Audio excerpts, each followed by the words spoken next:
Hey everyone, I'm Taylor Martin with Android Authority, and about a year and a half ago, I had the bright idea to install a Nexus 7 in the dash of my FRS. Fast forward a couple of months, and Google decided to announce Android Auto at I.O., and it kind of crushed all of my dreams and ruined the project for me. But I wasn't going to let that stop me. Now that I have a truck that only comes with a cassette deck and a 6-disc changer, I decided I wanted to finish this project. I was going to install the tablet in the F-150, so I did. This is how I did it.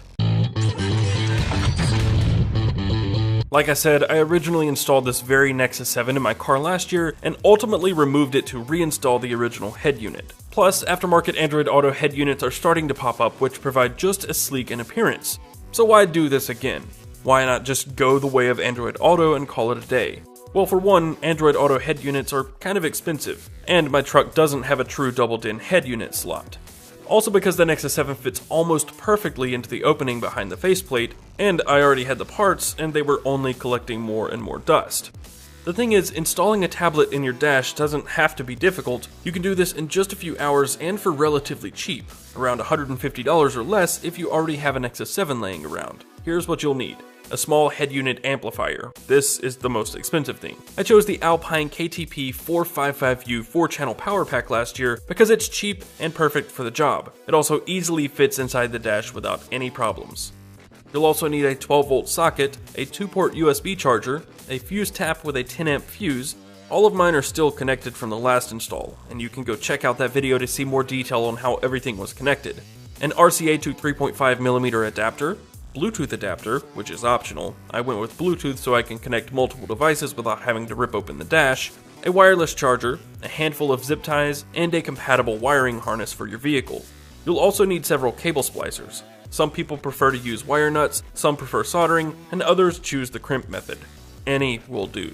Finding the appropriate wiring harness for your vehicle can be either extremely easy or very cumbersome. I just so happen to fall into the latter group, and you will notice that there will be tiny differences between your vehicle and mine all throughout this tutorial. You'll have to do some research and planning on your own, as every car is a little bit different, but for the most part, this is a very easily adaptable tablet install. Tools needed are scissors, a small screwdriver, wire cutters and strippers, a crimping tool if you have one, needle nose pliers, and potentially some wrenches and a multimeter depending on your vehicle. First things first, you'll want to find the proper wiring map for your car. There are several great resources for finding this information, which are all linked below. Before you do anything though, it's probably best to open up the dash, unhook the current radio, and see what you're dealing with. Make sure the wiring harness you purchased matches up perfectly with the connections inside your dash. If not, you have the wrong wiring harness. Period. I had quite a bit of trouble finding the proper harness for my truck. It turns out there is very little documentation on the exact configuration I have, and I ended up having to uninstall the factory amp and splice the factory wires to make this work. There's a very good chance you will not have to do this, but no promises. If everything matches up, you're ready to start splicing. Use the color codes on the wiring harness packaging to match up the wires from the head unit. Chances are they all have the same colors, yellow to yellow for power, green for left rear speaker positive, green with black for left rear negative. You get the idea. Once you've connected all the wires together, remove the pins and wires from the plastic connectors. This can usually be done pretty easily with a small screwdriver. Then take the wiring from your car that you found and repin your wiring harness to match up with the wires inside the car, left front speaker positive to left front speaker positive, and so on and so forth. It can be pretty daunting doing this your first time, but it gets easier as you go. This is probably the hardest part of the whole entire thing. I found it best to cross-reference the color codes with a picture I took of the wires in the dash. What you'll end up with is a total mess of wires coming out of your amp. Just use a few zip ties to clean it up before it gets tangled. Next, you're going to want to test it out. Remove the stereo from your car's dash, disconnect all the hookups, and attach your new wiring harness in the amp.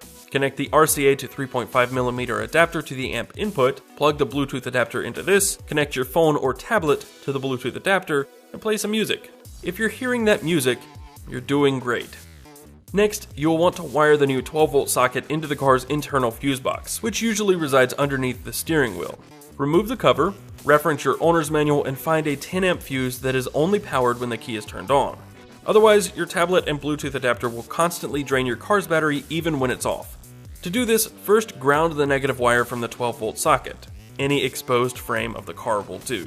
Then remove a 10-amp fuse from the fuse box, insert it into one of the empty slots on your fuse tap, insert an additional 10 amp fuse into the fuse tap, plug the fuse tap into the empty slot, plug in the car charger, turn the key, and look for any signs of life. If the car charger works with the ignition off, look for another fuse to tap.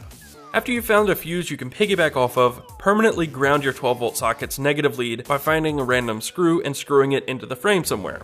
And find a nice, convenient, and hidden location to attach the new power source. I fortunately have a covered panel in my floorboard that's close enough to the head unit that I can just leave it there.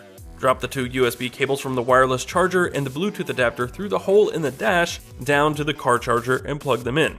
Next, look for a place to semi-permanently attach the Bluetooth adapter. I drilled a hole in the side of a small unused compartment under my steering wheel and used some Velcro to attach the adapter. Then you want to do a little more cable management. Secure the amp inside the dash with some zip ties and attach the wireless charger to the Nexus 7.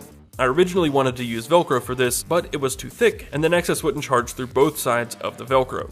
So I used some double-sided foam mounting tape instead.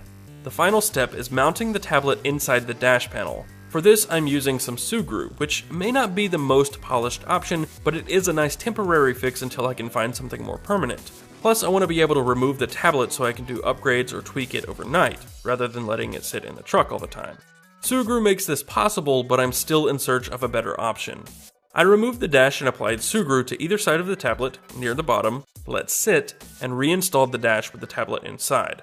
My only concern is that the Sugru isn't going to hold firm enough. The tablet seems to move just slightly when I tap it, so I will definitely need to look into a better mechanism to secure the tablet, but for now it works and looks fantastic.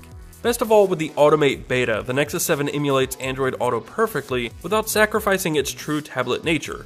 Automate also keeps the screen on when the tablet is charging and closes when it's not charging.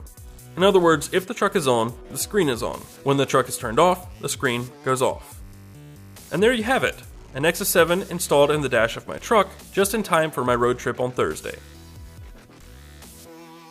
That is going to do it for this Nexus 7 dash install video, but if you want to see more DIY videos from me on Android Authority or any other videos from the awesome people here at Android Authority, be sure to hit the subscribe button and hit the thumbs up button if you found this video helpful. And give Android Authority a follow anywhere and everywhere that you use social media. They're awesome and they're everywhere, so you should follow them. And you can follow me on Twitter, Instagram, and most other places around the web at Casper Tech. One last time, my name is Taylor Martin, and I will see you in the next one.